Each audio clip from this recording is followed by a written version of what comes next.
few days in, and we were starting to stand up in front of the class a little bit longer. So it wasn't just the start of the flow. It was like we were starting to link together maybe the first 3 moves that you do in yoga. And I felt like I was a record player, like I was reading off a script, and he was like, whoa, just like, wait, like pause, like slow down, let it just come to you. It doesn't have to be, always a sweep up and a fold, high plank, low plank. Like it doesn't always have to be the same rhythm. And he sort of interrupted me, and I just gathered myself and just sort of let go of the firm grip on the practice that I had been in for years, going to your class, to just allow whatever came out in front of that class to flow. That takes trust, vulnerability, big letting go, Is my mind tuned to the noise, or is my mind tuned to silence? Because if silence feels uncomfortable or foreign, that's just because the mind is not tuned to silence. So there's silence in between every word that I'm speaking. Any sound, any noise arises and fades into silence. There's space between the waves breaking on shore. There's silence in between the notes of a musical piece. There's silence everywhere. You don't just attune to it. Actually helps a lot when you don't just attune to it in your meditation, but throughout the day, look for the silence. Like there's silence in between somebody beeping at you. There's stillness in there. There's silence in there. So our minds are tuned to the noise of life. This is how most of us live. And sometimes there's quiet, but we can also tune our minds to the silence of life, and then life becomes balanced. It feels more balanced because you're seeing as much silence and stillness as you are noise. And at any time, because you have well-worn pathways, you can lean into either, whatever serves you the best.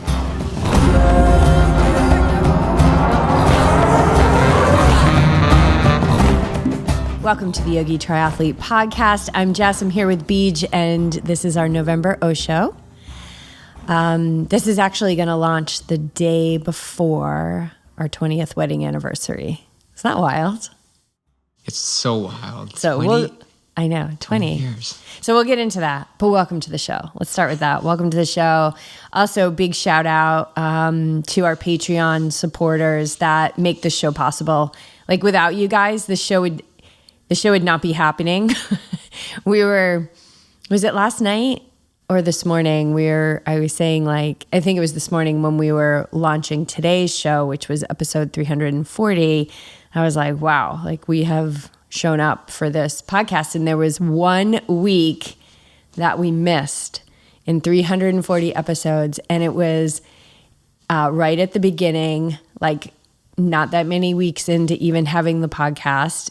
And it was the day after my sister's wedding and 3 days before we were about to move into our car. And I remember it was actually pretty profound, but for me at the time, to give myself that that permission to be I'm not gonna come home from my sister's wedding and edit a podcast, because it was taking me so long to do, because I didn't know what I was doing. And so 300, I don't know what this will be. So this will be 342 or something like that. But wow, it's amazing. So we do talk about showing up and consistency and how important that is.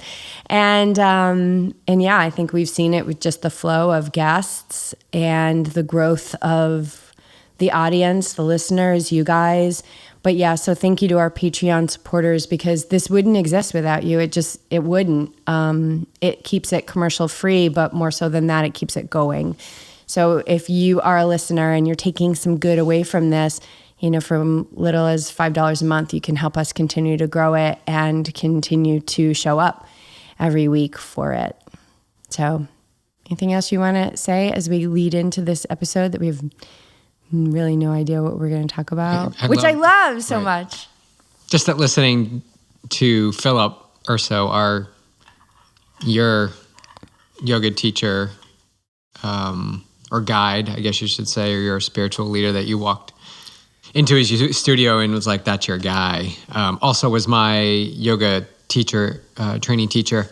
I listened to one of their classes and actually practiced to it. And he talked about that very thing that we're doing right now, which is make the known unknown and make the certain uncertain. And this would normally freak me out, being on a podcast, co-hosting a podcast and not having an agenda, or standing up in front of a yoga classroom and knowing the flow by heart because I've practiced, but not being able to actually instruct it to others really can be a paralyzing experience.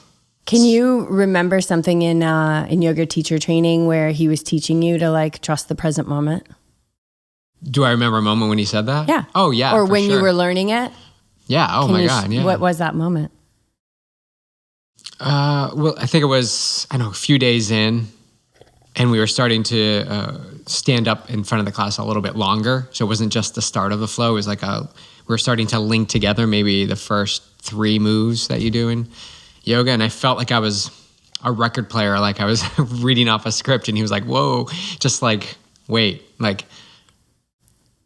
pause, slow down, let it just come to you. It doesn't have to be, always a sweep up and a fold, high plank, low plank. It doesn't always have to be the same rhythm. And he sort of interrupted me, and I just gathered myself and just sort of let go of the firm grip on the practice that I had been in for years, going to your class, to just allow whatever came out in front of that class to flow. That takes trust, vulnerability, big letting go. Yeah. And just thinking about, in Awake Athlete, we are reading through the Gita, and in chapter 7 that we're reading right now, it talks about jnana and vijnana. So jnana is and then there's another word that they use. It starts with an A, and I can't remember it off the top of my head, but it's basically about experience, right? So the word that I can't remember is ignorance. You don't even know about this power flow, right? And then there's jnana, which is you had been to my classes for years, and so you knew what it looked like for me to teach. I would go in, I would make sure the heat and the steam were good. I'd be checking the humidity. I'd be greeting students. You'd be setting up. So you knew, right? You had that jnana, you had that knowledge of what it was like to teach a class. And then you went to yoga teacher training, right? Maybe a little part of you was oh yeah, I'm going to nail this because I've been going to this class and doing this flow for years. And then you step into vijnana, which is direct experience as a teacher. And so it discerns these levels of knowledge from ignorance to direct experience, because it's so different of just knowing about it and observing it than actually doing it. Same thing with reading a book. You can read as many books as you want, but if you're not putting that learning from the book into practice, then you're just always going to be reading the book. So I'm always going to be practicing to your class. I'm never really going to experience what it's like to be in front of a classroom and try to teach what I've been practicing to from you. You got to be put into that environment of not knowing. What do you think was the biggest transformative piece for you becoming a yoga teacher? Just biggest the first thing, the first thing that comes to mind, because there's so many things I think with that teacher training, but what's the one thing? Be myself. Be myself. Be myself. And what does that feel like? It felt uncomfortable at first. Very uncomfortable. I knew a lot of these people too. I knew them through yoga. So yeah, that was being vulnerable, extremely vulnerable. But that was where, man, it was so challenging to hear your voice on the recording, because you would record your voice. But that was the really pivotal moment where you just can laugh it off, right? It's just your voice. It's just a recording, and it's great. That was my growth journey. That was one step along the path to growth, to becoming more of myself. That's all it is. So if we keep taking these moments that we experience in life and not give them so much value that it's who we are, that it's just a little piece along the way to our growth, and then we're gonna progress much quicker. We're not gonna be lugging, hanging on to this baggage. What did Lucio say? The carousel of baggage he's got behind him. I think it's really, that's not to get too deep into live, love, teach, but that's why I believe I'm able to compose my thoughts and speak at this level to all of you, and to do these lives on Instagram and to teach yoga. It's why I'm able to do that confidently, 100%. For me, because we had the same exercise, we would record ourselves teaching, and then we'd go off into the yard, and we were to listen to it. And it took me a while to be able to laugh it off. Took me a long time to be able to laugh it off, years. But for me, the shocker was just because I knew the message was to be yourself takes no effort. And that didn't compute because it took so much effort to be me. Who was I talking to? What did I need to be knowledgeable about when I was going out with these people, or if it was business or whatever, even at yoga teacher training. And so what I heard on those recordings, which was so painful to hear, was how much I was trying to be something, a yoga teacher, to be spiritual, to be the best, to be trying so hard to be something. And it was it was blah. It was awful to listen to. It was so hard to listen to it. But I think that was a growth spurt in releasing judgment and just noticing the judgment and just feeling how awful I felt about myself, how much I hated the exercise. I hated how bad I was. I hated how badly I wanted to be the best, all of it. But that just strips away everything. An experience like that, an exercise like that strips away everything that keeps you from being who you are. We've even had podcast guests. We've had a couple professional athletes on this show that have not listened to their podcast that we had them on because they just haven't been able to listen to their voice. And so, I would love to be come on over, let's do it together. Or we'll send you out in the yard and you can just listen to it and you can breathe when you're feeling all the things. So it's not easy. And then that was years and years and years process of letting go of that judgment. I know you have the same thing, even as you started the podcast, listening to your voice on the podcast. But now you listen to the podcast every week because you're the one that pulls out the quotes. Is it getting easier for you? Yeah, it's not a big deal. I joke about it more often now. It's not a big deal. It's just work, right? And a thought just came to me as you were talking. I was standing in front of the class, and it was easy as I was beginning to do this teacher training to receive feedback that was oh yeah, we like this, we like this, we like this, right? And so the ego liked that, and I was oh yeah, because I've been practicing.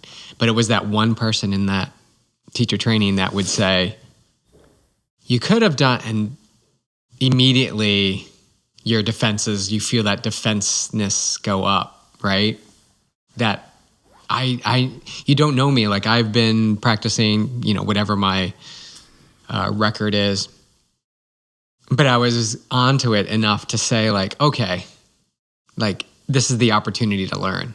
This is where you have to be defenseless. This is when you turn the dial 180, and instead of getting all worked up and feeling that swirly sensation, you welcome it in and you say, oh, how can I learn? How can I take growth from this? What is this person? They're not attacking me. They're pointing out an opportunity for me. So when I listen to the podcast myself, back to what you were saying, I hear that. I hear the words. And there's one I'm working on now, actually. I say actually, way overused the word actually, in my opinion, from what I'm hearing on the podcast, what I'm hearing on my lives. So it's a slowing down and choosing your words carefully. So when that word comes up, you can pause and maybe select a different word. And that is that moment that you can shift and change what you're going to say. Because that's just a habit, actually has become a least action pathway. So whether it's the word actually, whether it's self-judgment, whether it's negative self-talk, it's the gold is in the gap. The gold is getting into that space where you are slowing down. And it's not just waking up on a Monday and being like, all of a sudden I'm going to slow down. And for sure that can be an intention. That's wonderful, and be mindful. But I think that slowing down happens, I mean, for us, I'll speak for you too, is that it's happened over the course of years from sitting in stillness and not getting up and not itching the itch and being there when the mind's like, oh, maybe did the timer go off? Maybe it didn't go off, because it didn't go off that one time. And then I checked, and it was really good that I checked. And this happens all the time. It happened to me the other day. And finally I was like, yeah, it does seem like a long time. And I looked, and it had gone off, but I didn't hear it. That will happen. I always think like, oh, I must have been actually meditating when that happened. But that slowing down does allow you to see the words as they're coming down the pike. And you can choose a new one, but you got to get out ahead of it. And it's a process. At the same time, right? Like you're slowing down, but as a result, you get out ahead of your thoughts. It's pretty cool. It is a cool experience to have, because I don't have the words a lot of times, that alternative words. So I can like. My brain is working overtime to go through its library to find the word that it's trying to say. And so I may stumble a bit for these first few weeks, months, however long. So having not a firm grip on, it's got to be perfect. Like all of a sudden I'm going to have the words to use. I'm not. I'm repatterning myself to find a new word and not use that word over and over again. Find alternative words and phrases and ways that I can work the message around. And then it gets super exciting, because then you really don't know what you're going to say or how it's going to come out. That's a pretty exciting place to be. And in those moments where you're looking for the new word, there's like a pause. And I know that was also something we learned in yoga teacher training, was like, do not speak until the words arise. And we were taught to, walk out in front of the class and just wait for people to stop their, chatter, which is so awesome. A community coming together. Like sometimes those Sunday morning classes that I used to teach, it was like crazy loud, everybody reconnecting, after a week. And it was a big class. And just waiting and making eye contact with people, but not speaking, it creates such discomfort. But that's just because silence has become a pathway of discomfort for us. Not for you and me. No, but over time, that has been cultivated. Where were we? We were just walking today through town, and I noticed we hadn't said a word. It was so nice. Well, I recall the journey across the country when we didn't really listen to podcasts or music, and we just sat in silence for a long period of time. So the silence is okay. It's okay. It's completely acceptable. Once you get comfortable in the silence, it's okay. Until you get comfortable in the silence, it doesn't feel that good. You don't have to fill the space. But it's a great question to ask yourself, whoever's listening. Is my mind tuned to the noise, or is my mind tuned to silence? Because if silence feels uncomfortable or foreign, that's just because the mind is not tuned to silence. So there's silence in between every word that I'm speaking. Any sound, any noise arises and fades into silence. There's space between the waves breaking on shore. There's silence in between the notes of a musical piece. There's silence everywhere. You don't just attune to it. Actually helps a lot when you don't just attune to it in your meditation, but throughout the day, look for the silence. Like there's silence in between somebody beeping at you. There's stillness in there. There's silence in there. So our minds are tuned to the noise of life. This is how most of us live. And sometimes there's quiet, but we can also tune our minds to the silence of life, and then becomes more of a, like, life becomes balanced. It feels more balanced because you're seeing as much silence and stillness as you are noise. And at any time, because you have well-worn pathways, you can lean into either, whatever serves you the best. Yeah, I think that experience we had this morning when we turned off the fan and you heard the wind blowing the palm trees were hitting each other. And then they were getting a little bit crazy and wild because they were tapping together quickly, like somebody was actually forcefully doing it, but they were just acting in the wind. And that's the only noise we heard today. And then the other day, was that Sunday or Saturday, we did the same thing and you could hear the waves of the ocean crash. And so the silence created that. If we had the fan on or we're talking, or plugged in, we wouldn't have heard those things. So the silence actually sifted through the silence to allow for the noise, if that makes sense, the noise to come through of the waves crashing or the palm trees tapping each other. And those are moments that can quickly go by without even a blink of an eye, not even realizing that's what's happening. Not even seeing those things. Monday mornings, we teach yoga at 7 a.m. Pacific time. And so we used to wake up at 5, but then I've started waking us up at 4:30 because that 4:30 wake up gives us time to sit in bed in the dark. We typically have a fan on for white noise. We like that at night, and also to just keep air moving.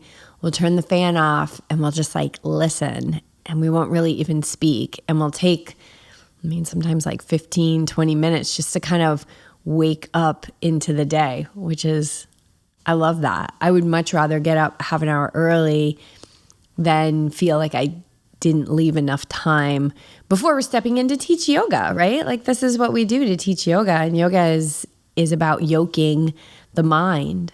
It's about bringing together. It's the science of the mind. So I say it's like yoking the mind, right? Steering it for a purposeful life, really. And so we don't want to be coming into class like hot, like, oh my God, rushing around. It's not even 7 a.m. yet. So I love that extra time in the morning. Well, I was just thinking, relating that to workouts, and as athletes, especially getting to the pool, we're like rushed to get to the pool, and we're like you said, coming in hot to the parking lot. We're grabbing our swim gear. We're going past the front desk. We're changing in the locker room. We get in there and we got to share a lane. And you're already in this energy of rushing.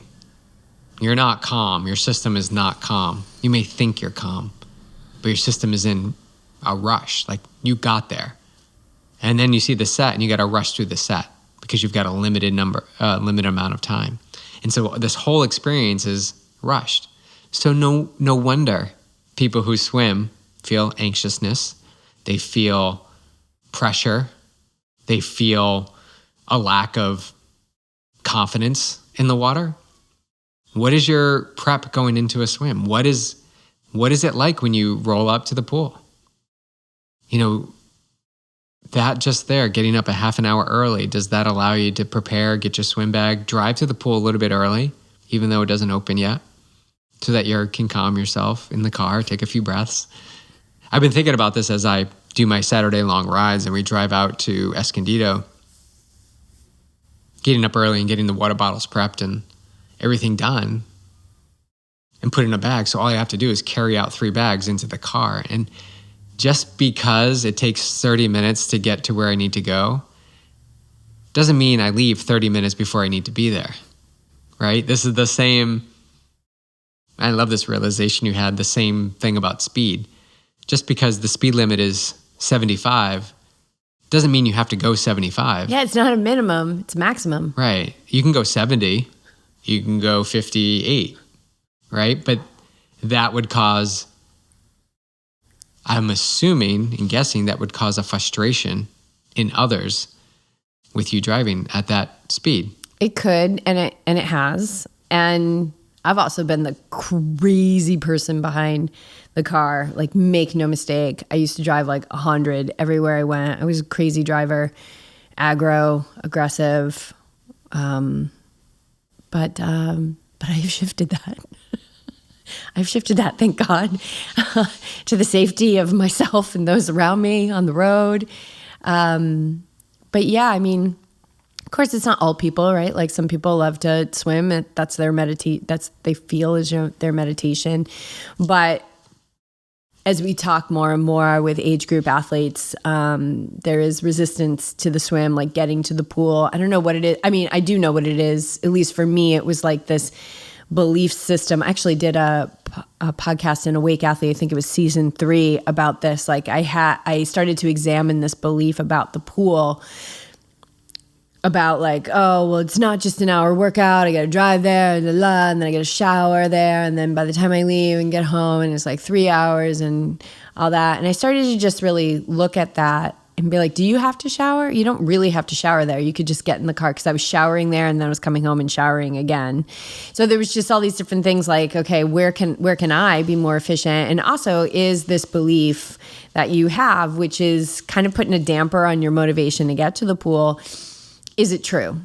And then when I looked at it, it really wasn't true at all. The time in my mind was not the actual time that it took to get to the pool, get a swim in, and get back. And, you know, sometimes like on our Thursday swims, like you and I take time. And I mean, I've been in the hot tub for like 30 minutes. Like, that has been like 3.5 hour workouts before. But I guess it's looking at, I love this question, like, if you're feeling anxious about something, or you're feeling hesitant, or you're feeling like, oh, I have to do this, I hate running, or, I'm scared of biking on the road, things like that. To get underneath the belief, a great question to ask yourself is, what do I need to believe in order to feel this way? And that's a great question to look at. And then you get to the belief, and then you can take that belief into your everyday life and see if that belief is true. Yeah, good question to ask.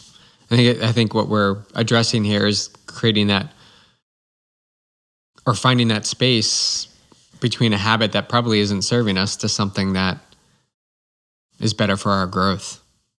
You know, we talked about yoga, teaching yoga, finding words. We talked about getting to the pool in a calm state. I think it's slowing down.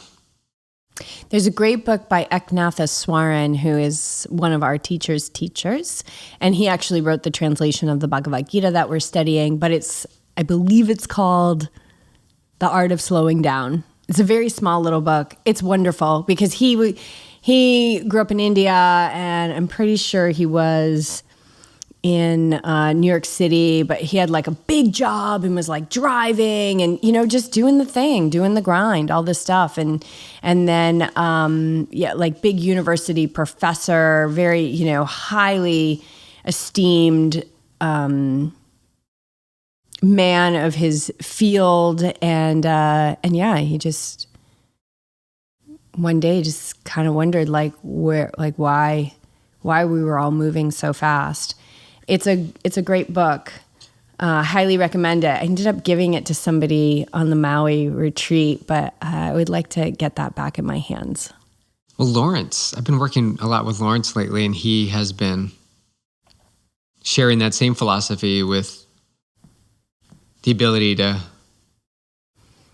repattern yourself in running. It's the same thing with the body down. And the mind. Like, in order to repattern, we have to slow down, because when we slow down, so let's just talk about running, right? Something's going on repetitive with running. We start to slow down as far as like doing the drills that our PT or somebody like Lawrence, our mobility coach, is giving us. You see the dysfunction. When we slow down.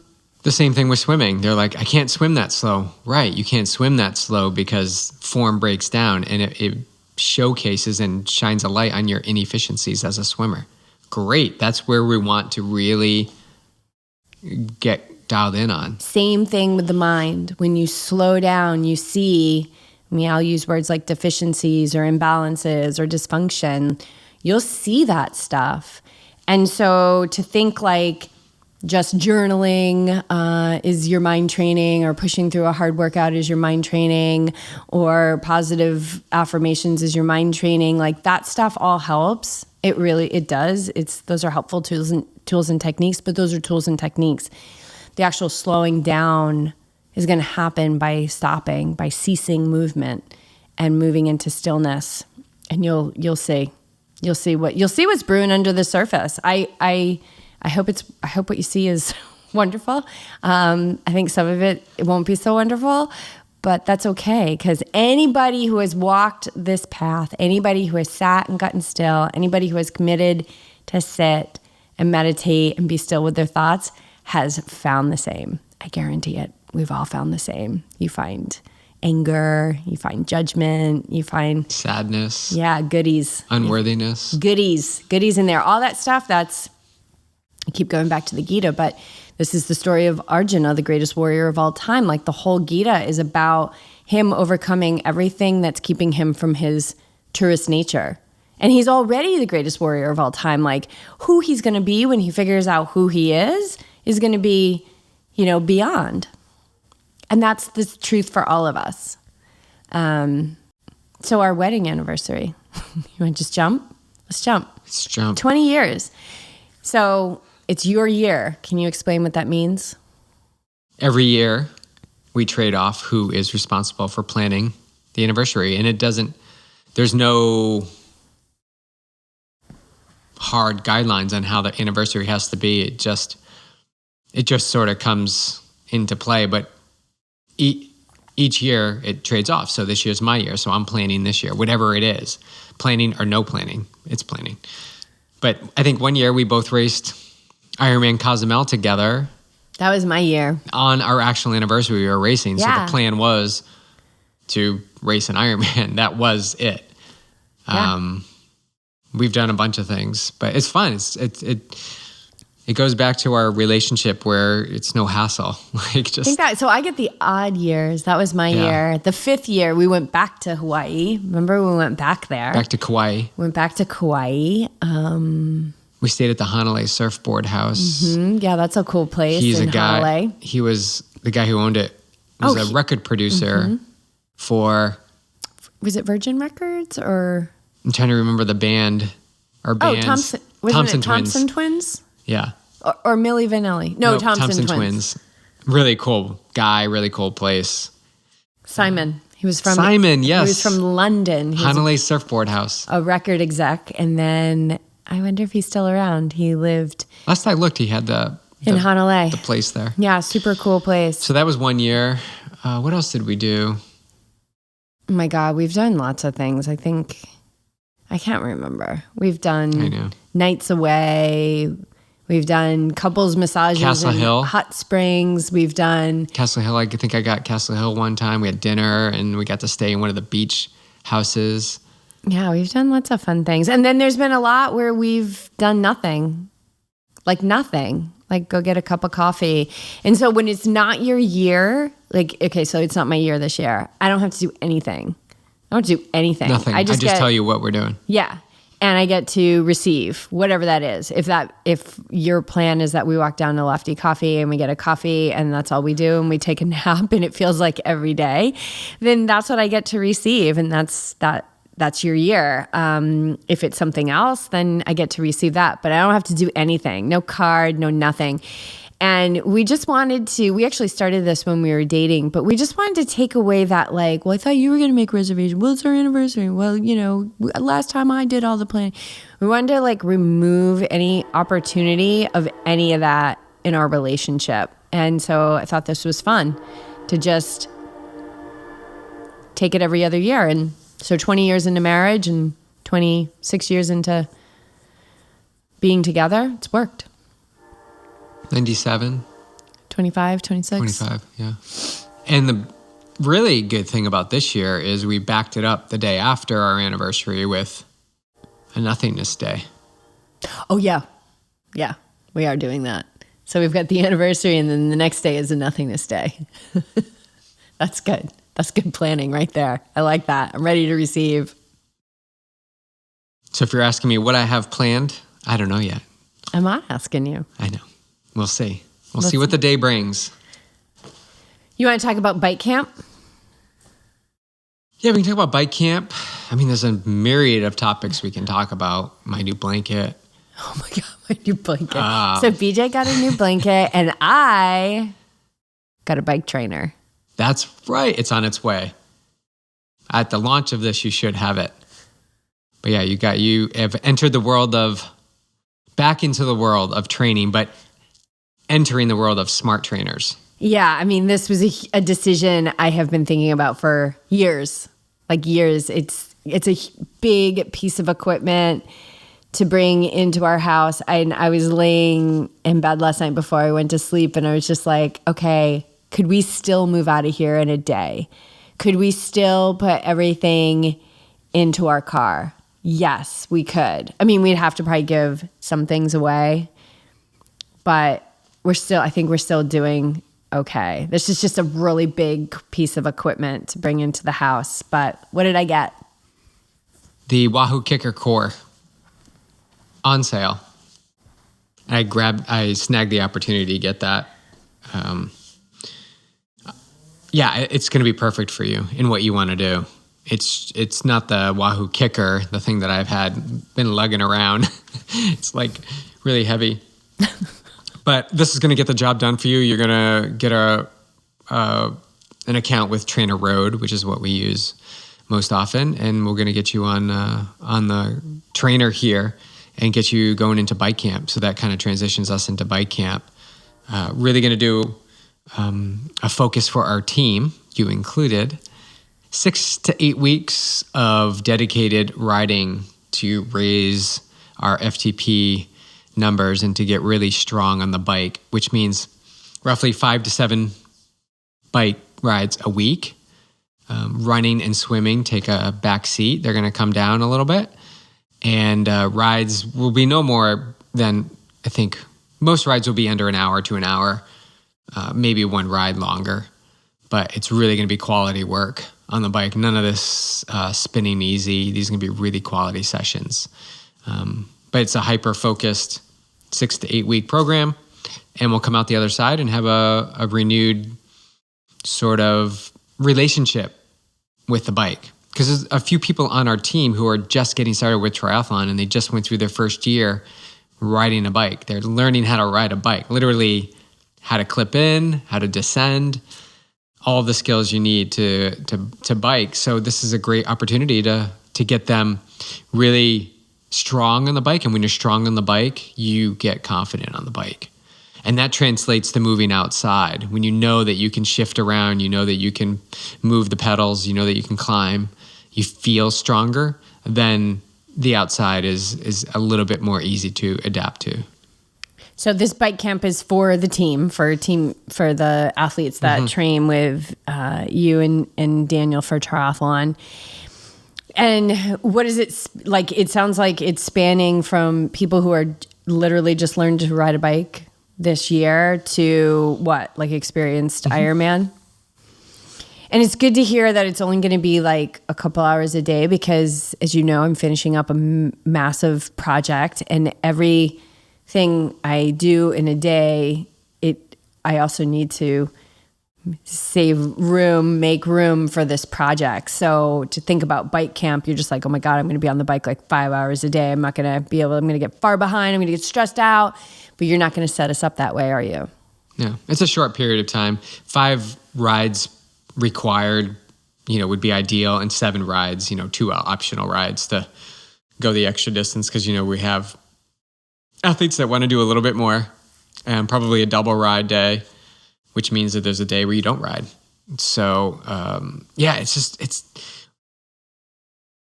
if you haven't experienced as a triathlete focusing on one sport, it's really fun. It's really fun.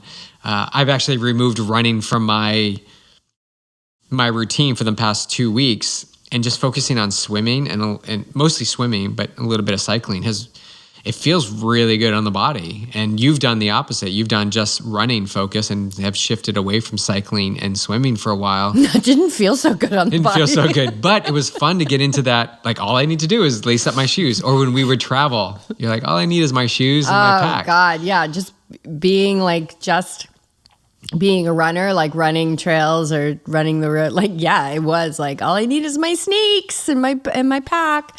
So yeah, now it's like all the freaking regalia everywhere we go, the bike, the helmet, the blah, blah, blah, all the stuff, like all the big show. And we have, we're minimalists. So we have one bike, one helmet, one pair of bike shoes. It's like, and that is still stacking up in a bigger car that we have. I know. I've been working off of one long sleeve shirt now for several years.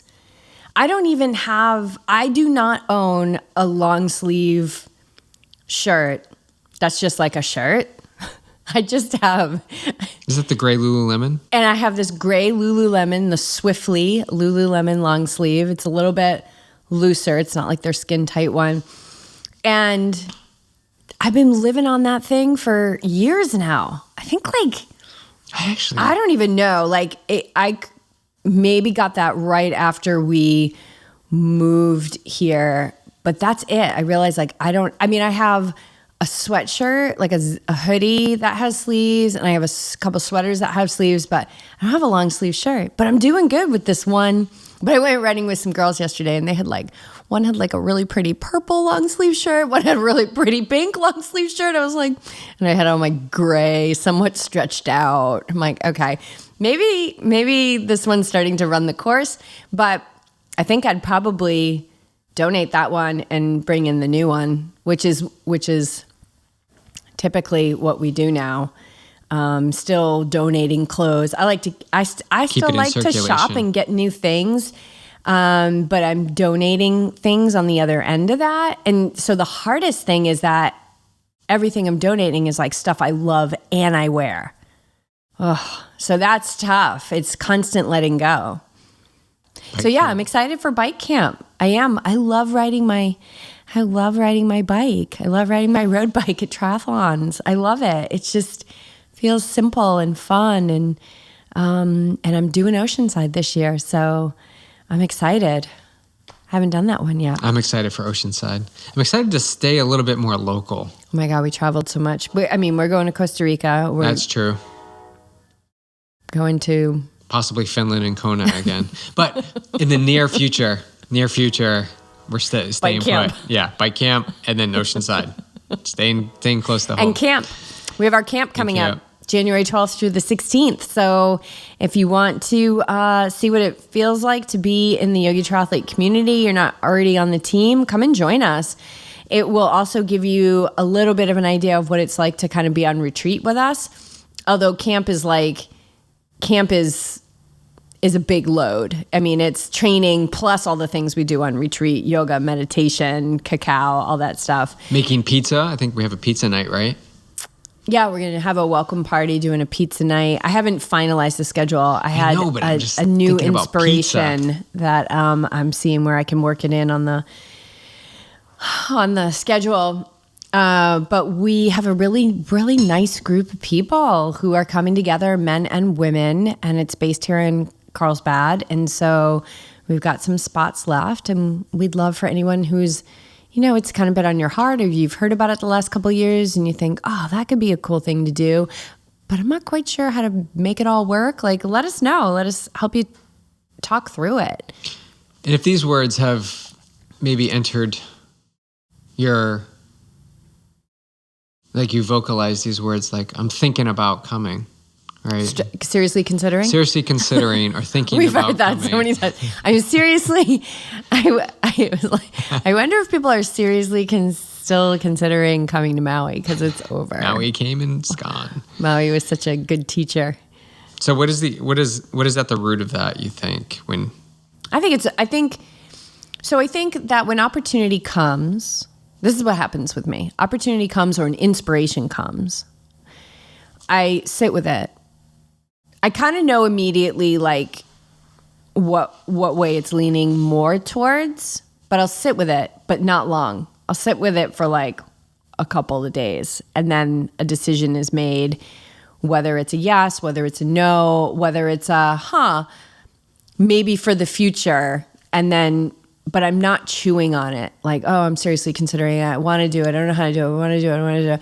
I think that's where we get into that decision fatigue, or we're overthinking it, or we're talking ourselves out of something that we really want to do, or talking ourselves into something that really isn't aligned for us. So I think getting to know like what it feels like inside, you kind of know, and it doesn't take that long to make choices. What do you think?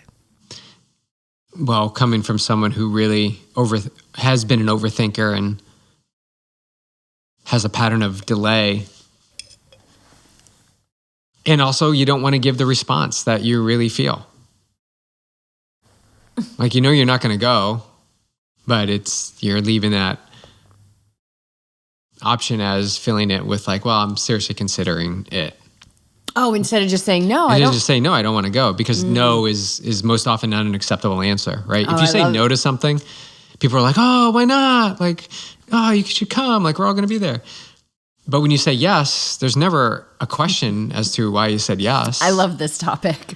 No is acceptable. No is completely acceptable. And I think if you ask me, like that would be something why I would say seriously considering, because I don't want to tell them no, because I don't want to have to feel the reaction to the questions of why I'm actually not going to go, because maybe it's just I just don't feel like I want to go. Why isn't that enough? You know? So then you come up with this phrase that you're considering it, and so it gives them a little bit of a taste of like, oh, they're still interested. So okay, so it's a possibility. Okay, so then they don't push at all, or you know, try to get more meaning out of it.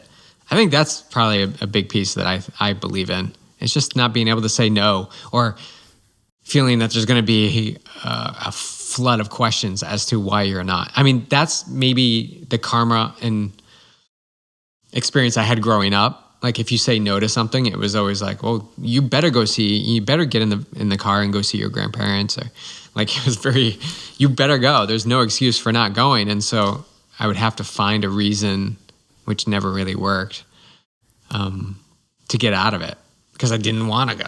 Yeah, I mean, I started implementing the no in my family, and I definitely get like that's it. Not that you're not going to say anything else. You're just saying no. I'm like, yeah, it's just a no. It's so awkward, and you feel like, oh my God, I need to say something. But I was just thinking Friends from College, the episode we were watching last night. Lisa was at the table. Oh yeah. And she's like, no. Friends from College reference. Oh, yeah, We've had a couple listeners who have watched that Binged show. it and really liked it. Binged it and loved it. 2 seasons, 6 episodes. It's each season. If you've binged it and loved it, you have to go back and watch it again, because this brilliant writing gets unearthed, and it's just the character development and the writing is so witty and intelligent and brilliant and creative and hysterical. It's so good. But yeah, no is an acceptable answer, but it's so true, right? We're conditioned to be like, oh my God, why not? What's wrong? Did I do something? Whereas we say yes, no one says, oh my God, why? Why are you coming? Why yes? Oh, is it something I did? We don't. It's always like, oh good. And yes, then they move on. It's like good. And then no. And I'm not saying like, and I've talked to so many people about this, and sometimes it comes back to me. Like when they say no, and I'm like, oh, I have to like work with this no that they just gave me, because we're so conditioned to be like, I don't want it to be no. I want it to be the way I want it to be. Well, think about Daniel, and you asked him to co-host the podcast. What was his first answer? No. Right. And what did you reply? I'm going to give you an opportunity to reconsider that. That's a great reply. I think that opened up the window, a possibility. And so he ended up co-hosting. Of course he did, because he's amazing. So yeah, that was the 70.3 World Championship SmackDown we just launched. Daniel was my co-host, and he hands down said the funniest thing on the whole episode. He's awesome. He is one of the funniest people. I will say this. One of the funniest people I've ever met. Like, because he'll just say, it's kind of like a Friends from College. He'll just say something like in the background, and it is hysterical. But a lot of times it's not heard, so I'm always like listening for it now. You gotta listen. But if he listens to this, then he might try and be funny, and then that's not going to work. Yeah, don't try and be, just be you, Daniel. Just be you. Be you. You're hysterical. So funny. He's so witty. Very, very, very funny guy. All right, bike camp, 20th anniversary. Can't wait to report back on what we did. Who knows? It could be a trip to the garden. It could be a night away with Clark. It could be anything. I'm excited to see how it all unfolds. Probably not a trip to Hawaii. I'll tell you that much. No, I don't want to go to Hawaii. Not right now. I got a weighted blanket. That's news. I got VJ a weighted blanket. The Airbnb that we stayed at in St. George just recently had this blanket. It was a fuzzy blanket and had a little bit of weight to it. It's definitely not a weighted blanket. We have one now. I think it was just, it felt weighted because it was so big. Yeah. And I loved it. And I slept really well up there. And so we got home and I used our comforter and folded it over twice and put that on top of me. And that was good for a little while. Then Jess splurged and got me a weighted blanket, like a legit weighted blanket. 12 pounds. Fuzzy on one side. It's awesome. So now I have now I have my sheets, the comforter. Oh my God. The weighted blanket. And then I have the other comforter folded in two on top of that. And now I'm sleeping with socks and I'm sleeping with pajamas. My variety. I have no idea. I would the bed, it would be like burning bed.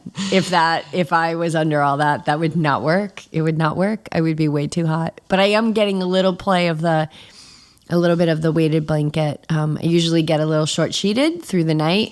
Compliments of my husband and my dog. 70-pound Now dog. that it's chilly out at night, Clark sleeps on the bed with us. So I typically get short sheeted.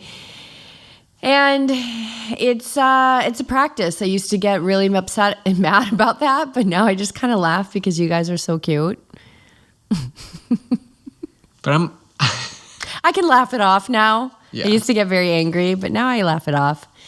Hey, we wanted to talk about the expansion of Yogi Triathlete, that we are looking for somebody to join us. Yeah, we're looking for another coach. We're looking for a coach, preferably that triathlon and running, I would say, would be a good fit. We're growing. We are expanding. Yogi Triathlete is not going away.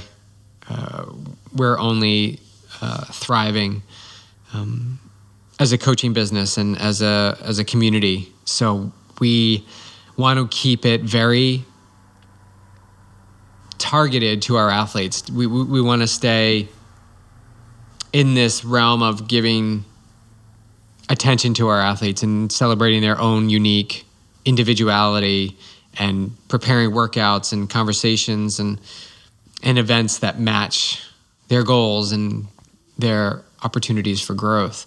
And in order to do that, each coach needs to keep a limited number. Well, they determine what feels good for them in their life. Yeah. And, you know, like Coach Liz has a full roster right now. She's got a number that feels really good to her. And if she decides to take on more, we'll open her back up. If she decides to, you know, even make it smaller, that's like, we just support them in what works the best so that they can show up to be their best as they're also navigating their own training and their own life. But we are at a point now where we would love to welcome on another coach. And so if you know somebody, if it's you, you know, let's just start the conversation. If you're listening to this, you know what we're about, and that is what we're about is not changing. So, but also another thing is we could put you in touch with our current coaches, which I'm sure I can speak on their behalf, that they would be happy to talk to anybody who's maybe thinking about coming on here, so they can let you know what it's like to work with us as the owners of the business. I think that's a great idea. You know, somebody outside of you and me, although we're prepared and ready to talk to anyone if you have questions. But if you want to reach out to Daniel or Liz and see what the experience has been like, they've been with us for years, reach out to them and see if it's a good fit for you. We want to grow this community. We believe firmly in the mix of coaching that we provide for our athletes and support. And this mix has a element of going beyond what you have defined for yourself and really nurturing the growth of you to step outside that box and environment to really just like shine. And I think all of us, I know all of us believe that. We believe in all our athletes that they have the potential and possibility to achieve everything they want. So if that sounds good to you, like you're listening to this and like, oh my God, like this is the opportunity I've been waiting for, or you're curious about it, but you just don't quite know how it's going to unfold, have a conversation. Reach out to either Jess or myself and have a conversation, or Liz and Daniel. And I think that's your first step. Yeah, absolutely. But we're open for that person, that coach to come into our lives. So, I'm excited to see how it unfolds and who comes in. Right now it's Chef Linda, who runs our plant-based nutrition program. She's available and taking on athletes. Daniel is our triathlon coach. He's taking on athletes. BJ, triathlon running. He's taking on athletes, but your roster is getting pretty, like it's starting to get pretty full, and Liz is full, and it's amazing. And so, yes, we're excited to continue to grow and expand, and we'll just see how this all unfolds. But I thought this would be the best first place to drop it. Well, this is how we got Linda to help us out. Yeah, I love it. All right. I'm going to the pool. Do we have time? Yeah, we got time. What do you mean we All have right. time? We got plenty of time. All right, let's do it. We were like on time for this podcast, and now we're going to go to the pool, and it's going to be awesome. Recovery swim. I need a recovery swim. Both of us. I feel like I did a race yesterday. I went out and did a 3-hour trail run with some girlfriends, which felt like 15 minutes. We had so much fun, ran like almost 14 miles. And I haven't done that since the last time I went out with these ladies in like June or July. And I wasn't really thinking that the trail that I took them to has a lot of like hefty downhills. And so my quads are ripped, and it's awesome. A good swim will shake him out. Oh my God. I'm loving it. I feel like I did a race yesterday. I'm like, my legs are torched. It's good times though. Good times. All right. Thanks for joining us.